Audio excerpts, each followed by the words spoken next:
Hello, hello, brothers and sisters. Welcome to Speak of Africa, our show. We have a great show for you today. As usual, we're going to go straight to the point. Did you know that Paul Biya has handpicked his son, Frank Biya, to succeed him? Did you know that? Okay, if you didn't know that, let us take you to the background. A few weeks ago, we've been talking to you about the plan to succeed Biya. Many people have been struggling to succeed Biya, but Biya being the Sphinx, he's been playing games. He will call, oh, Tuelo Dauphin, you're going to succeed me.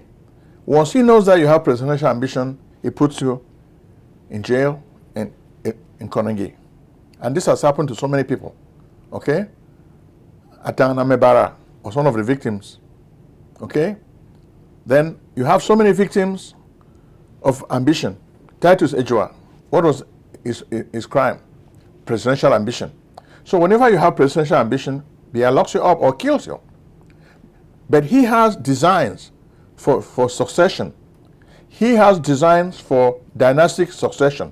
He thinks he must choose who can succeed him. In a democracy, you think the people of Cameroon have the right to choose their next president. No. In democracy, Biya way, Biya is the one who has to choose his successor, not the people of Cameroon. And this is what he has done so far. We've been telling you for many, many years that Biya has plans. He has been planning the whole succession game. It's like a writer. He writes the play, he goes back and changes the scenes, he does some movement of chairs. That's what Biya has been doing. Every time he tells you, oh, you're going to be my next successor, or you think you're going to be his successor, he changes the rules of the game, throws you out. You saw what happened to so many of his victims, right? Yes. There are so many. I don't want to be calling names, but Biya has so many victims, people who suffer just because of sheer ambition. Okay? He threw them. But he has always decided that his son should be the successor. But he's been very coy about it. When we talk about presidential succession in Cameroon, you may think that it is a new phenomenon in Africa. It is not. I will tell you, this phenomenon has taken place in Togo. Nasigbe Eyadema died. His son, Fore Nasigbe, succeeded him, right? Then, of course, in Chad, when Debi Itno died, his son, Mahatma, succeeded him.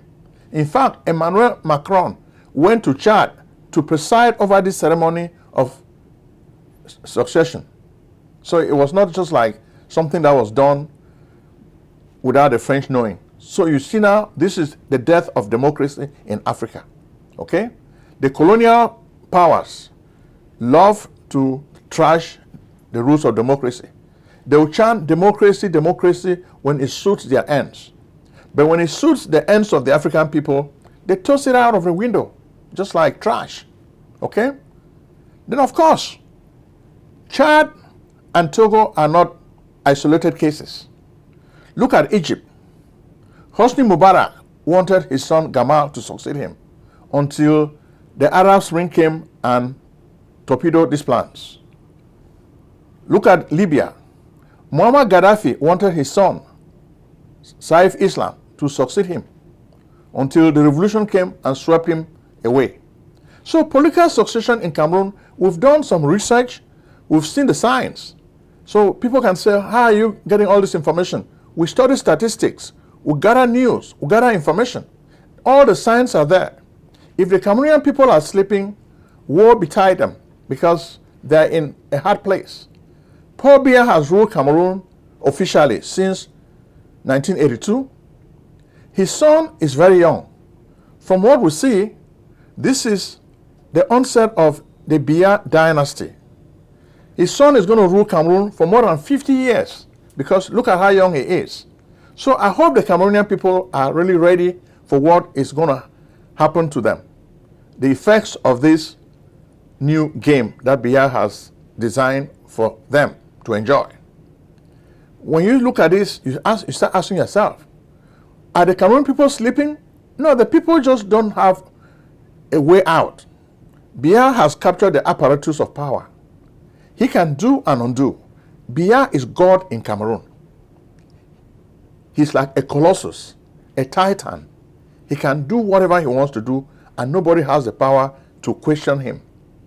Even the colonial forces, they enjoy the fruits of the labor in Cameroon, so they don't have a reason to question Biya.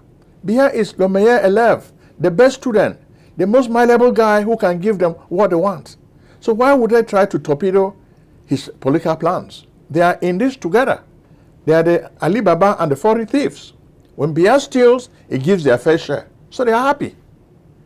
When we look at this now, even the opposition, Maurice Kamto came out talking against the change of the constitution. Biya manipulates it. He has already changed the National Assembly. He has changed the Senate. He has put people who are malleable to him. The Lamido of Rebuba is in the Senate. And of course, Kabir Jibril has been kicked out. And now Mr. Datu is in the assembly. And these are all Chantal's people. These are Chantal's handpicks, Chantal's boys. They will do whatever they want. So the environment has been set.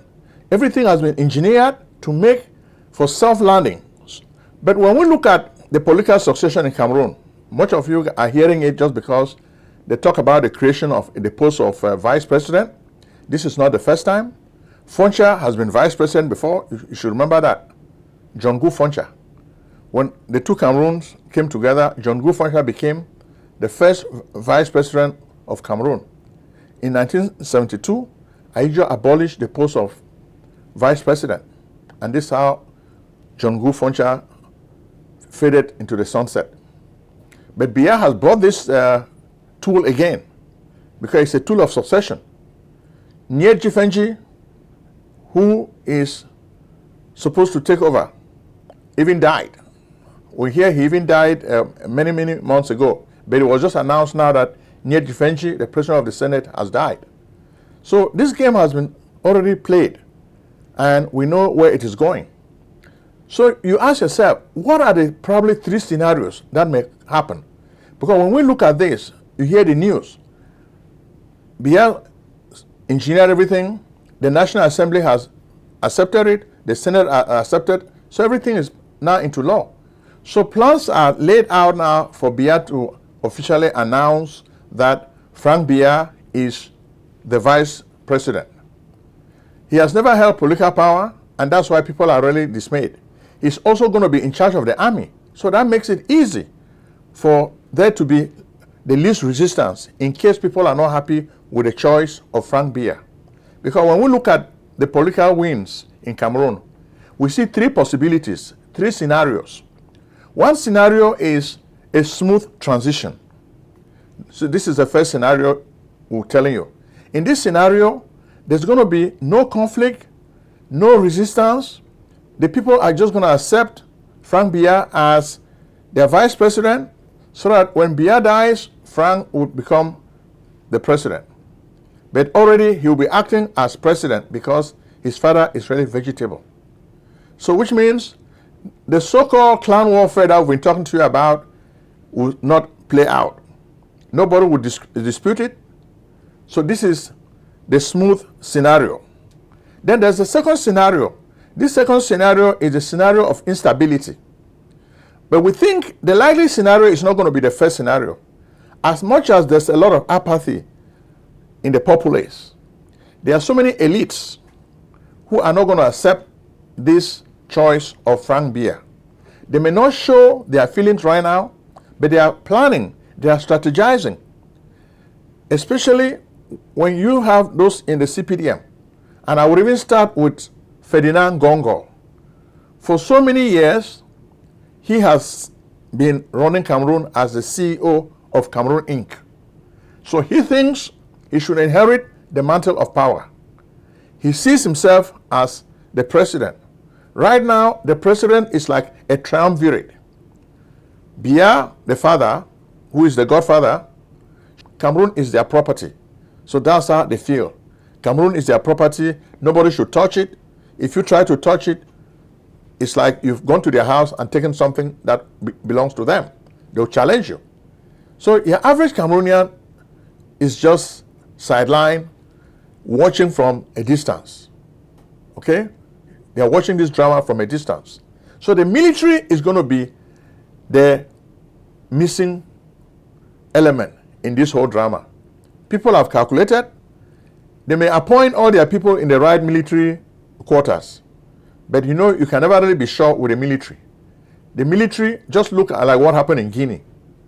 Mamadi Doumbouya was a very loyal servant of Alpha Condé. But what happened? In the end, he sent soldiers to go and pick Alpha Condé like a thief in the night. So you may have trust in the military, but we think it is just like you're trusting a badly trained dog. At the end, it will bite you. So Biya may think that most of these military guys cannot do much, but we dare him. When Biya covers his eyes, just like Lamine, who died in Guinea, and the same night he died, the military took over. So what we foresee in Cameroon is a third scenario of chaos and unrest. The military is going to be emboldened the day Biya dies officially, and they will take over power. So if Frank thinks he can gain power in Cameroon through the means of his father, this is going to be short-lived. Frank is not a military guy. He doesn't really have military power. He may have friends in the military, but this is going to create a whole lot of chaos because Cameroonians from other areas are going to challenge the legitimacy of Frank Biya as president.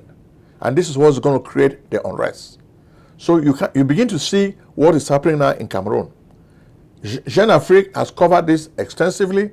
We've read other French papers. We've collected a lot of information on this situation, and we're sharing the information with you now.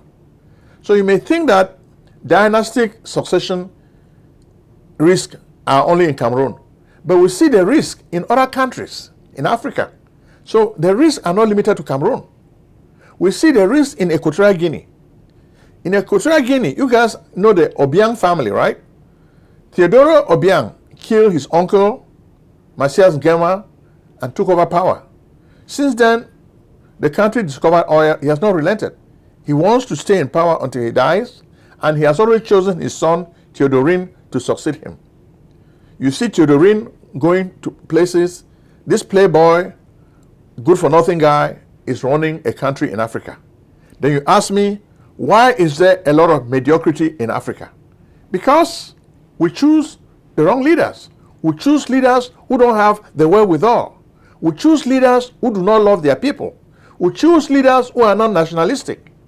We don't want to see people like Ibrahim Traoré run a country because we are looking for puppets. That's what we have in Equatorial Guinea. Equatorial Guinea has a lot of resources now, a lot of oil, but the family of Obiang Ngema is siphoning all these resources. His son is a playboy. He has dated all these pretty black American models in America and Europe. They know him. In France, the French got so angry, they just pounded all his vehicles and took them out because they were just tired of his nonsense. This is a group of people who don't really deserve to have this wealth. But this wealth is stolen, and they come and brag in front of French people. So the French do not take it kindly. So when you talk about succession, these are the two risk factors. We see it already. It's playing. In Cameroon and Equatorial Guinea, these are the most high risk. We look at the statistics. Which countries in Africa are more risk-prone to this risk of political succession? Cameroon is number 1. Equatorial Guinea is number 2. Then, of course, we have number 3. Number 3 is Uganda. Uganda, according to our statistics, is going to be the third in line after Cameroon and Equatorial Guinea. In Uganda, you have a crazy general. They call him Muhoozi Kainerugaba. I don't know how to pronounce the last name, but a very difficult last name. But the guy behaves like a lunatic. Even in Washington, he's not liked. He's very, very mercurial and temperamental. So they don't like him. And he's very, very brutal. When you look at the way he has treated Bobby Wine, you live to regret. Bobby Wine had to run away. After the elections, as usual, he fought to make his father the victor. When his father won the so-called election, which is a fraud, a farce. They chased him out because they wanted to kill Bobby Wine. So this is the man that you're calling the next president of Uganda. The people of Uganda are really unfortunate. They always have bad leaders. Bad leaders, it's just like a curse. Idi Amin, Milton Obote, Yoweri Museveni. Yoweri Museveni came to power as a rebel fighter. He was promising revolution, change, better days for the people of Uganda. After he became president, what happened? Dark days returned. The reign of terror returned. That's the sad. Then now he wants to leave the people of Uganda with his son, who doesn't have much to offer. Okay? Then from Uganda, we want to take you to Congo Brazzaville. In Congo Brazzaville, Denis Sassou Nguesso has just won another term as president. This election is fake. The victory is fake. But he said he won over 90-something% of the votes. Well, he controls the machinery. He can declare that he won 100%. Who is going to question him? Nobody. But this creates a lot of tension. Look at his son, Denis, is being groomed to succeed him. So now you see another danger sign. We have the risk of dynastic succession. Where is democracy? Democracy is dead in Africa. Every day you see more patterns of dynastic succession. You're seeing it now in Brazzaville. But you're going to see it again in Djibouti. Djibouti is a country around the western part of Africa. You can see that Djibouti is a small country. They have all these foreign powers. They have established their bases in Djibouti. Their president just won election. I was looking at the results a few hours ago. 97.8%. That was the margin of victory. Come on, Papa. Udeo. This is a lie. This guy is a puppet of the West. He sells his country to every foreign power. Can you imagine that America has bases in Djibouti? China has bases in Djibouti. Russia, everybody has a base in Djibouti. France, all these powers have a military presence in Djibouti. You ask yourself, what is this guy doing with money? His name is Ismail Omar Guelleh. That's the name of the president. This guy is a joke. It's an old guy. How did he become president? His uncle was president and he took over from his uncle. So you can see the pattern now in Djibouti. Anybody who has family ties with Ismail Omar Guelleh can become president in that country. So the average guy from Djibouti does not have a chance to be president. If he doesn't come from this family, forget it. So they own the country. They can do and undo. They have a very big embassy here in Washington. I've even done some work in the embassy.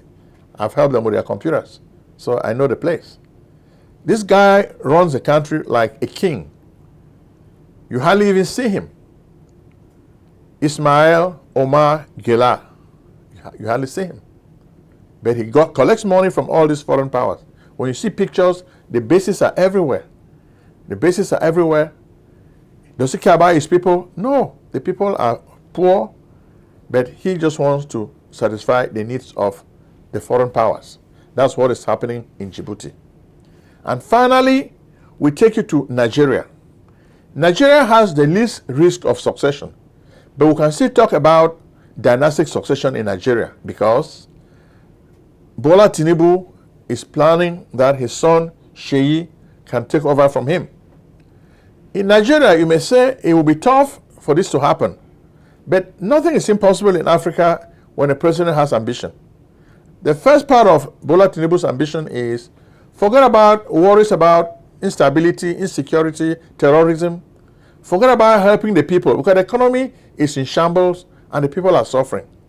Every day, Bola Tinubu talks about reinvigorating the economy of Nigeria. But the people are still feeling the pinch. Things have been exacerbated by this war in Iran. And people are complaining of hardship, economic hardship. Bola Tinubu says he's listening, but he's not doing anything substantive to alleviate the poverty of his people. He says, I'm doing something, but we see him spending more time planning to win re-election. That's where he's focusing a lot of his energies. Maybe after he wins re-election, he will have the time now to think about what is good for the people. But we say maybe. So it's just like a form of speculation. As we are talking to you now, terrorists are wreaking havoc in Nigeria. We picked up a lot of stories about terrorist activity. But you think that Bola Tinubu will spend a lot more time on solutions to stop insecurity in Nigeria. He's not doing anything. Even his Vice President Shetima, we hear they call him Mr. Boko Haram. We don't have proof, but that's a name we hear people on the ground call him. So you begin to see now the danger of political succession. So do you think it's a good thing? What do you think? Now I've gotten to the point where I need your opinion, my fair viewers. Do you think dynastic succession is a problem the way I'm presenting it? Or do you think it's fine for us to handle dynastic succession in Africa? Tell us, because we want to hear from you. This channel is your channel. We always like it when you share ideas with us. Tell us what you think about dynastic succession. When a father takes power and decides to transfer power to his son or his daughter, is that a good thing for the country? We don't think so. Democracy is not a perfect system, but this is the only system Africans have been bequeathed by colonialism. We don't have any other form of government but democracy. But democracy is so unpopular. Russia exploits the weaknesses of democracy in Africa to make fun of Africans. What are you guys doing with democracy when you cannot feed yourself? So it is very sad when you see the way the politicians are behaving. When they are in power, they forget that democracy is important. We think this is the death of democracy in Africa. So what do you think? What should be done? What can we do to stop this capture of state by some of these politicians? State capture makes it possible for them to do all this nonsense without any repercussions. A country with strong institutions will not allow one strong man to damage the country. But in much of Africa, we don't really have strong systems. We have weak systems. That's why a strong man cannot rise up, because we have weak systems. Should we change the systems? I think so. But what do you think? What can you bring to the table so that we can improve on this economy that we face in Africa? That's why we need your attention. We've come to the end of this show, but we're asking you, tell us, how can we improve the show also? We've had this show now for a while, and we want to move ahead. We want to get more viewers. Tell us, what should we do to make the show more appealing to you? Share it in the comment section of this show, okay? Thank you very much.